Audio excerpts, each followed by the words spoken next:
ਵਾਹਿਗੁਰੂ ਜੀ ਕਾ ਖਾਲਸਾ ਵਾਹਿਗੁਰੂ ਜੀ ਕੀ ਫਤਿਹ। ਗੁਰੂ ਰੂਪ ਪਿਆਰੀ ਸਾਧ ਸੰਗਤ, ਤੁਸੀਂ ਦੇਖ ਰਹੇ ਹੋ ਦਾ ਪੰਜਾਬ ਲਾਈਵ। ਅੱਜ ਇੱਕ ਕਹਾਣੀ ਦੇ ਮਾਧਿਅਮ ਰਾਹੀਂ ਤੁਹਾਡੇ ਨਾਲ ਬਹੁਤ ਵੱਡੀ ਸਿੱਖਿਆ ਦੀ ਸਾਂਝ ਪਾਉਣ ਜਾ ਰਹੇ ਹਾਂ। ਇਸ ਕਹਾਣੀ ਦੇ ਵਿੱਚ ਜ਼ਿਕਰ ਹੋਵੇਗਾ ਇੱਕ ਨੇਕ ਦਿਲ ਔਰਤ ਦਾ, ਜੋ ਬਾਅਦ ਵਿੱਚ ਦੁਲਹਨ ਬਣ ਗਈ ਇੱਕ ਜ਼ਾਲਮ ਬਾਦਸ਼ਾਹ ਦੀ, ਜਿਸ ਨੇ ਪਹਿਲਾਂ ਇਸ ਨੇਕ ਦਿਲ ਔਰਤ ਦੇ ਦੋਵੇਂ ਹੱਥ ਕਟਵਾ ਦਿੱਤੇ ਸੀ। ਇਸ ਕਹਾਣੀ ਤੇ ਸਾਂਝ ਪਾਉਣ ਤੋਂ ਪਹਿਲਾਂ ਬੇਨਤੀ ਕਰਾਂਗੇ ਕਿ ਇਸ ਵੀਡੀਓ ਨੂੰ ਅੰਤ ਤੱਕ ਜ਼ਰੂਰ ਦੇਖਿਓ, ਤਾਂ ਕਿ ਬਹੁਤ ਵੱਡੀ ਸਿੱਖਿਆ, ਬਹੁਤ ਵੱਡਾ ਸੰਦੇਸ਼ ਤੁਹਾਡੇ ਤੱਕ ਪਹੁੰਚ ਸਕੇ।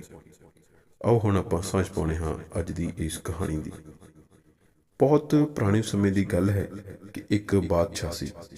ਇਹ ਬਾਦਸ਼ਾਹ ਬਹੁਤ ਪੱਥਰ ਦਿਲ ਬਾਦਸ਼ਾਹ ਸੀ, ਜਿਸ ਤੋਂ ਉਸਦੀ ਪ੍ਰਜਾ ਬਹੁਤ ਤੰਗ ਸੀ, ਪਰੇਸ਼ਾਨ ਸੀ। ਇਲਾਕੇ ਦੇ ਲੋਕ ਇਸ ਬਾਦਸ਼ਾਹ ਦੇ ਰਾਜ ਤੋਂ ਤਰਾਹ-ਤਰਾਹ ਕਰਦੇ ਸਨ। ਇਸ ਬਾਦਸ਼ਾਹ ਨੇ ਇੱਕ ਬਹੁਤ ਅਜੀਬੋ ਗਰੀਬ ਸੰਦੇਸ਼ ਲੋਕਾਂ ਵਿੱਚ ਪਹੁੰਚਾ ਦਿੱਤਾ ਸੀ। ਉਸਨੇ ਕਿਹਾ ਸੀ ਕਿ ਇਲਾਕੇ ਦਾ ਕੋਈ ਵੀ ਸ਼ਖਸ ਕਿਸੇ ਵੀ ਭਿਖਾਰੀ ਨੂੰ ਖੈਰਾਤ ਸਦਕਾ ਨਾ ਦੇਵੇ। ਕਿਸੇ ਵੀ ਇਨਸਾਨ ਦੀ, ਲੋੜਵੰਦ ਬੰਦੇ ਦੀ, ਜ਼ਰੂਰਤਮੰਦ ਬੰਦੇ ਦੀ ਕੋਈ ਮਦਦ ਨਾ ਕੀਤੀ ਜਾਵੇ। ਨਾ ਪੈਸੇ ਪੱਖੋਂ, ਨਾ ਖਾਣ ਪਾਣੀ ਦਿੱਤਾ ਜਾਵੇ। ਜਿਹੜਾ ਜਿਸ ਹਾਲਾਤ ਦੇ ਵਿੱਚ ਹੈ ਉਹ ਉਵੇਂ ਰਵੇ। ਨਾ ਕੋਈ ਗਵਾਂਢੀ ਉਸ ਦੀ ਮਦਦ ਕਰੇ, ਨਾ ਕੋਈ ਰਿਸ਼ਤੇਦਾਰ। ਤੇ ਜੇਕਰ ਮੈਨੂੰ ਪਤਾ ਲੱਗਦਾ ਹੈ, ਮੈਂ ਮਦਦ ਕਰਨ ਵਾਲੇ ਦੇ ਦੋਵੇਂ ਹੱਥ ਵੜਾ ਦਿਆਂਗਾ। ਇਸੇ ਤਰੀਕੇ ਹੁੰਦਾ, ਜਦੋਂ ਵੀ ਕੋਈ ਚੋਰੀ ਛਿਪੇ ਵੀ ਕਿਸੇ ਦੀ ਮਦਦ ਕਰਿਆ ਕਰਦਾ, ਇਸ ਬਾਦਸ਼ਾਹ ਦੇ ਸਿਪਾਹੀ ਉਸ ਨੂੰ ਆ ਕੇ ਖਬਰ ਦੇ ਦਿਆ ਕਰਦੇ ਤੇ ਉਹ ਅਗਲੇ ਹੀ ਦਿਨ ਉਸ ਦੇ ਦੋਵੇਂ ਹੱਥ ਵੜਾ ਦਿੰਦਾ। ਇਸ ਬਾਦਸ਼ਾਹ ਦੇ ਰਾਜ ਵਿੱਚ ਇੱਕ ਗਰੀਬ ਬਸਤੀ ਦੇ ਵਿੱਚ ਇੱਕ ਔਰਤ ਰਹਿੰਦੀ ਸੀ। ਉਸਦੇ ਕੋਲੇ ਬਹੁਤਾ ਕੁਛ ਤਾਂ ਨਹੀਂ ਸੀ, ਪਰ ਉਹ ਹਸੀਨ ਸੀ। ਉਹ ਚਿਹਰੇ ਤੋਂ ਵੀ ਹਸੀਨ ਸੀ ਤੇ ਦਿਲ ਤੋਂ ਵੀ। ਉਹ ਬਹੁਤ ਖੁੱਲੇ ਦਿਲ ਦੀ ਮਾਲਕ ਸੀ। ਉਹ ਪਰਮਾਤਮਾ ਦੀ ਇਬਾਦਤ ਕਰਨ ਵਾਲੀ ਨੇਕ ਦਿਲ ਔਰਤ ਸੀ। ਜੂਨ ਦਾ ਮਹੀਨਾ ਚੱਲ ਰਿਹਾ ਸੀ ਤੇ ਸਵੇਰੇ ਸਵੇਰੇ ਉਸਦਾ ਦਰਵਾਜ਼ਾ ਖੜਖਟਾਇਆ ਕਿਸੇ ਨੇ। ਇੱਕ ਬਜ਼ੁਰਗ ਫਕੀਰ ਉਸਦੇ ਦਰਵਾਜ਼ੇ ਦੇ ਬਾਹਰ ਖੜਾ ਸੀ। ਉਹ ਕਹਿੰਦਾ, ਸਵੇਰ ਦੇ 4 ਵੱਜ ਰਹੇ ਨੇ, ਤਕਰੀਬਨ 1 ਮਹੀਨਾ ਹੋ ਗਿਆ ਮੈਂ ਕੁਛ ਖਾ ਕੇ ਨਹੀਂ ਦੇਖਿਆ। ਬੁਰੀ ਹਾਲਤ ਹੈ ਤੇ ਮੈਨੂੰ ਲੱਗਦਾ ਇੰਨੀ ਗਰਮੀ ਹੈ ਤੇ ਥੋੜੇ ਦਿਨਾਂ ਦੇ ਵਿੱਚ ਮੈਂ ਚੱਲ ਵਸਾਂਗਾ। ਮੈਨੂੰ ਖਬਰ ਮਿਲੀ ਹੈ ਕਿ ਤੂੰ ਕਿਸੇ ਦਾ ਡਰ ਨਹੀਂ ਮੰਨਦੀ, ਕਿਸੇ ਦਾ ਭੈ ਨਹੀਂ ਮੰਨਦੀ, ਸਿਰਫ ਤੇ ਸਿਰਫ ਪਰਮਾਤਮਾ ਤੋਂ ਡਰਦੀ ਹੈ। ਮੈਂ ਉਮੀਦ ਕਰਦਾ ਹਾਂ ਤੈਨੂੰ ਬਾਦਸ਼ਾਹ ਦਾ ਕੋਈ ਡਰ ਨਹੀਂ, ਇਸ ਕਰਕੇ ਤੂੰ ਮੈਨੂੰ ਸਦਕਾ ਖੈਰਾਤ ਦੇ ਵਿੱਚ ਕੁਛ ਖਾਣ ਨੂੰ ਦੇ ਦੇ। ਉਹ ਕਹਿੰਦੀ, ਤੁਸੀਂ ਬਿਲਕੁਲ ਸਹੀ ਸੁਣਿਆ ਤੇ ਬਿਲਕੁਲ ਸਹੀ ਘਰ ਚੁਣਿਆ। ਮੈਂ ਕਿਸੇ ਦਾ ਡਰ ਖੌਫ ਨਹੀਂ ਮੰਨਦੀ। ਮੈਂ ਬਾਦਸ਼ਾਹ ਨੂੰ ਟਿੱਚ ਜਾਣਦੀ ਹਾਂ ਤੇ ਉਸਦੇ ਹੁਕਮ ਨੂੰ ਵੀ। ਤੁਸੀਂ ਜੀ ਭਰ ਕੇ ਖਾਓ। ਉਸ ਨੂੰ ਖਵਾ ਪਿਆ ਕੇ ਉਹ ਤੋਰ ਦਿੰਦੀ ਹੈ ਤੇ ਉਹ ਜਾਂਦਾ ਹੋਇਆ ਉਸ ਨੂੰ ਅਸੀਸਾਂ ਦਿੰਦਾ ਹੈ, ਦੁਆਵਾਂ ਦਿੰਦਾ ਹੈ ਕਿ ਇੱਕ ਦਿਨ ਤੂੰ ਰਾਜ ਕਰੇਂਗੀ। ਉਹ ਖੁਸ਼ ਹੋ ਜਾਂਦੀ ਹੈ, ਪਰ ਸਵੇਰ ਦੇ ਵੇਲੇ ਵੀ ਉਸ ਦੇ ਸਿਪਾਹੀ ਮੁਸਤੈਦ ਹੁੰਦੇ ਨੇ ਉਸ ਬਾਦਸ਼ਾਹ ਦੇ। ਉਹ ਇਹ ਸਾਰੀ ਗੱਲਬਾਤ ਦੇਖ ਸੁਣ ਲੈਂਦੇ ਨੇ।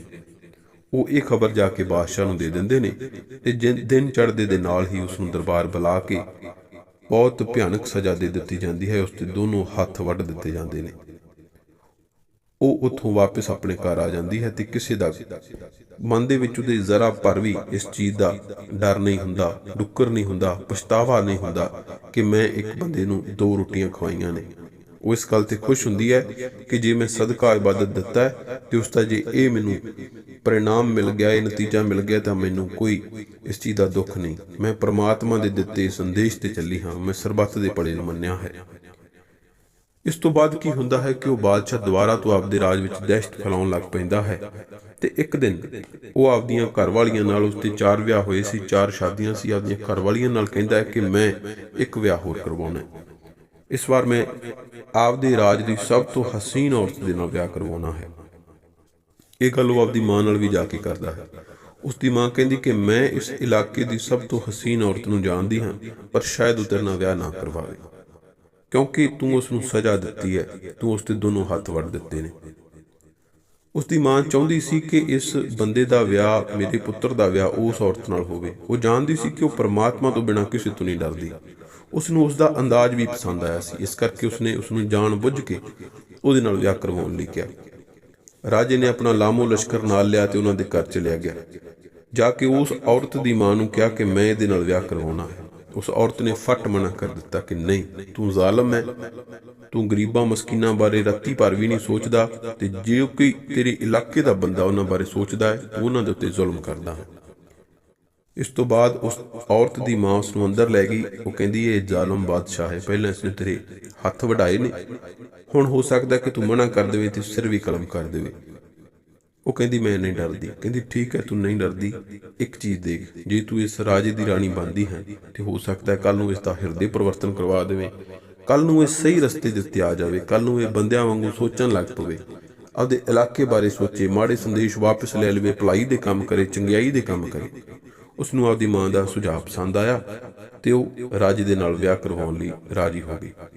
ਬਾਦਸ਼ਾਹ ਦੇ ਨਾਲ ਵਿਆਹ ਰਚਾਇਆ ਗਿਆ। ਜਦੋਂ ਉਹ ਮਹਿਲ ਦੇ ਵਿੱਚ ਰਹਿਣ ਲੱਗ ਪਈ ਤਾਂ ਉਹ ਬਾਦਸ਼ਾਹ ਦੇ ਨਾਲ ਪਿਆਰ ਨਾਲ ਰਹਿੰਦਾ ਸੀ। ਇਹੀ ਗੱਲ ਦੇਖ ਕੇ ਜਿਹੜੀਆਂ ਉਸ ਦੀਆਂ ਪਹਿਲੀਆਂ 4 ਰਾਣੀਆਂ ਸੀ ਉਹਨਾਂ ਨੂੰ ਈਰਖਾ ਹੋਣ ਲੱਗ ਗਈ, ਬਹੁਤ ਜ਼ਿਆਦਾ ਈਰਖਾ। ਉਸ ਸਮੇਂ-ਸਮੇਂ ਤੇ ਸਾਜ਼ਿਸ਼ਾਂ ਘਟਦੀਆਂ ਰਹੀਆਂ ਕਿ ਇਸ ਨੂੰ ਇਸ ਰਾਜ ਦਰਬਾਰ ਤੋਂ ਬਾਹਰ ਕਰ ਦਿੱਤਾ ਜਾਵੇ, ਰਾਜ ਦਰਬਾਰ ਤੋਂ ਹੀ ਨਹੀਂ ਇਸ ਨਗਰੀ ਤੋਂ ਹੀ ਬਾਹਰ ਦਾ ਰਸਤਾ ਦਿਖਾ ਦਿੱਤਾ ਜਾਵੇ, ਪਰ ਉਹਨਾਂ ਦੀ ਕਦੇ ਵੱਸ ਨਹੀਂ ਸੀ ਚੱਲਦੀ।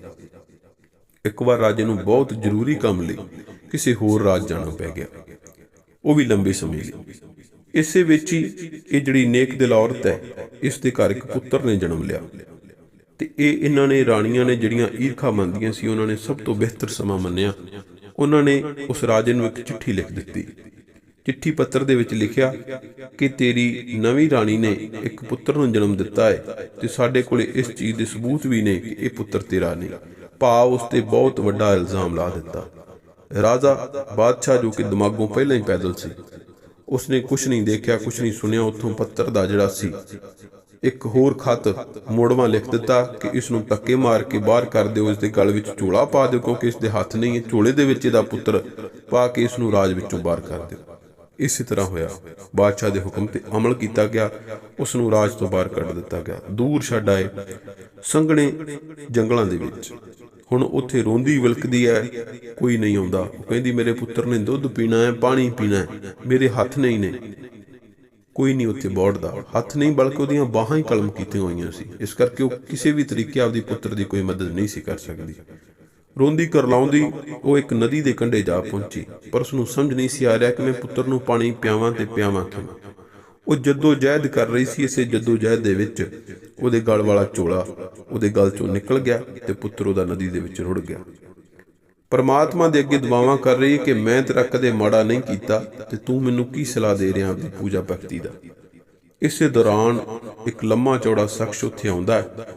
ਉਹ ਸਾਰੀ ਵਿਥਿਆ ਉਸ ਨੂੰ ਸੁਣਾਉਂਦੀ ਹੈ ਤੇ ਭੱਜ ਕੇ ਪਹਿਲਾਂ ਉਹ ਝੋਲਾ ਫੜਦਾ, ਫਿਰ ਉਸ ਨੂੰ ਦੁੱਧ ਪਾਣੀ ਪਿਆਉਂਦਾ ਉਸ ਬੱਚੇ ਨੂੰ, ਤੇ ਨਾਲ ਦੀ ਨਾਲ ਉਸ ਔਰਤ ਦੇ, ਨੇਕ ਦਿਲ ਔਰਤ ਦੇ ਕੰਨ ਵਿੱਚ ਇੱਕ ਗੱਲ ਕਹਿੰਦਾ ਕਿ ਤੁਹਾਡੀ ਇੱਕ ਦੁਆ ਕਬੂਲ ਕੀਤੀ ਹੈ ਪ੍ਰਮਾਤਮਾ ਨੇ, ਤੁਹਾਡਾ ਪੁੱਤਰ ਬਚਾ ਲਿਆ, ਤੁਹਾਡੀ ਇੱਕ ਦੁਆ ਅਜੇ ਹੋਰ ਕਬੂਲ ਕਰਨੀ ਹੈ। ਜੇ ਤੂੰ ਚਾਹੁੰਦੀ ਹੈ ਕਿ ਤੇਰੀਆਂ ਬਾਹਾਂ ਵਾਪਸ ਆ ਜਾਣ, ਤੇਰੇ ਹੱਥ ਵਾਪਸ ਆ ਜਾਣ, ਤਾਂ ਮੈਂ ਤੇਰੀ ਇਹ ਇੱਛਾ ਵੀ ਪੂਰੀ ਕਰ ਸਕਦਾ ਹਾਂ। ਉਹ ਔਰਤ ਕਹਿੰਦੀ ਬਿਲਕੁਲ ਮੈਂ ਚਾਹੁੰਦੀ ਹਾਂ। ਇਸੇ ਤਰੀਕੇ ਹੋਇਆ, ਉਸਨੇ ਪ੍ਰਮਾਤਮਾ ਵੱਲ ਹੱਥ ਕਰਕੇ ਉਸ ਨੇਕ ਦਿਲ ਇਨਸਾਨ ਨੇ ਦੁਆ ਕੀਤੀ ਤੇ ਉਹਦੀਆਂ ਬਾਹਾਂ ਦੁਆਰਾ ਤੋਂ ਆ ਗਈਆਂ, ਬਿਲਕੁਲ ਉਸੇ ਤਰ੍ਹਾਂ ਇਨ ਬਿਨ ਜਿਵੇਂ ਪਹਿਲਾਂ ਸੀ। ਇਸ ਤਰ੍ਹਾਂ ਨਹੀਂ ਸੀ ਲੱਗਦਾ ਕਿ ਕੋਈ ਦੁਬਾਰਾ ਲੱਗੀਆਂ ਨੇ। ਉਸਨੇ ਬਹੁਤ ਸ਼ੁਕਰ ਕੀਤਾ ਤੇ ਨਾਲ ਦੀ ਨਾਲ ਪੁੱਛਿਆ ਕਿ ਤੂੰ ਦੇਵਤਾ ਸਰੂਪ ਬੰਦਾ ਕੌਣ ਹੈ?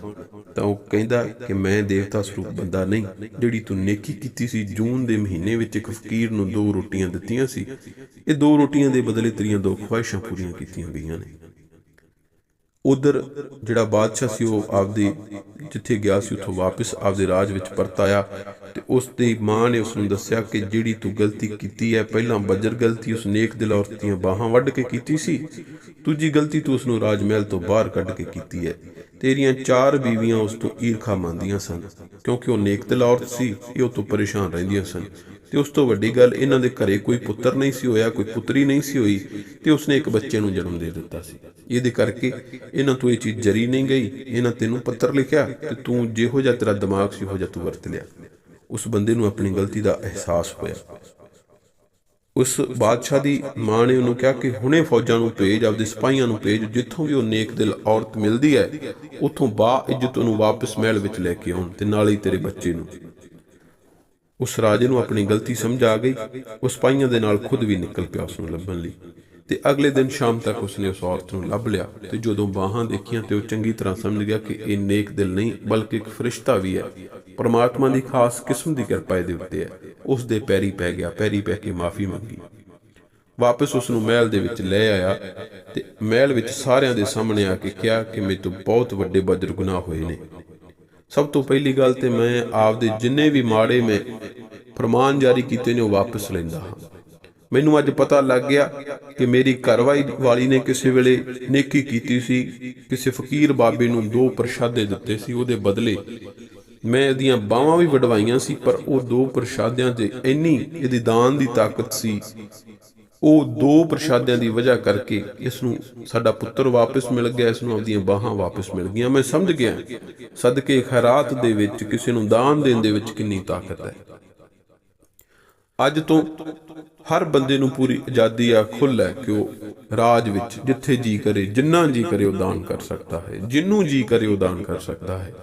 ਇਹ ਐਲਾਨ ਤੋਂ ਬਾਅਦ ਉਹਨਾਂ ਨੇ ਖੁਦ ਵੀ ਆਪਦੀ ਜਾਇਦਾਦ ਦਾ ਅੱਧਾ ਹਿੱਸਾ ਦਾਨ ਕਰ ਦਿੱਤਾ, ਗਰੀਬਾਂ ਮਸਕੀਨਾਂ ਨੂੰ ਵੰਡਿਆ। ਸੋ ਕਹਾਣੀਕਾਰ ਨੇ ਜਿਹੜੀ ਕਹਾਣੀ ਲਿਖੀ ਹੈ, ਇਹਦੇ ਵਿੱਚੋਂ ਇੱਕ ਖਾਸ ਕਿਸਮ ਦੀ ਆਪਾਂ ਨੂੰ ਸੰਦੇਸ਼ ਮਿਲਦਾ ਹੈ, ਮੈਸੇਜ ਮਿਲਦਾ ਹੈ ਕਿ ਸਦਕਾ ਖੈਰਾਤ ਤੇ ਜਿਹੜਾ ਦਾਨ ਹੈ, ਜਿੰਨਾ ਵੀ ਹੋ ਸਕੇ ਇਨਸਾਨ ਨੂੰ ਕਰਨਾ ਚਾਹੀਦਾ ਹੈ। ਤੁਹਾਨੂੰ ਸਾਹਮਣੇ ਵਾਲੇ ਵਿੱਚ ਕੋਈ ਐਬ ਦਿਖਦੇ ਨੇ, ਕੋਈ ਵੀ ਤੁਹਾਨੂੰ ਉਹਦੇ ਵਿੱਚ ਕੋਈ ਗਲਤੀ ਵੀ ਦਿਸਦੀ ਹੈ, ਦੇ ਬਾਵਜੂਦ ਉਹਨੂੰ ਭਾਸ਼ਣ ਦੇਣ ਦੀ ਬਜਾਏ ਥੋੜਾ ਬਹੁਤ ਦਾਨ ਜ਼ਰੂਰ ਕਰ ਦਿਓ।